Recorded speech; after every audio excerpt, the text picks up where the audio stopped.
কেমন সারাদিন? সারাদিনে মোটামুটি যা আছে শুক্রিয়া, কিন্তু যতটুকু আল্লাহ দিয়েছে আল্লাহর কাছে লাখ লাখ শুক্রিয়া, কিন্তু যা হয় কিন্তু তা নিয়ে আমার ফ্যামিলি মোটামুটি ভালো চলতে পারে। তা আলহামদুলিল্লাহ আল্লাহ চালাইতেছে। আমার তো চালাবার কোনো তৌফিক নেই। 2 ছেলে 1 মেয়ে। এক ছেলে মাদ্রাসায় পড়ে, আর মেয়ে মাদ্রাসায় পড়ে, আর আরেক ছেলে ছোট।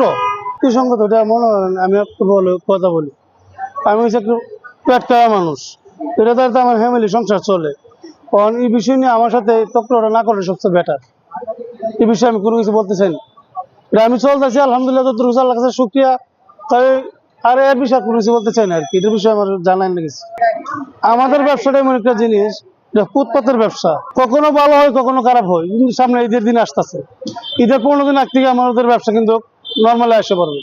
কিন্তু যে কোনো সরকারি যাক না কেন নর্মালে আসে পড়বে, কিন্তু কি সময় ব্যবসা তেমন একটু ভালো হবে না।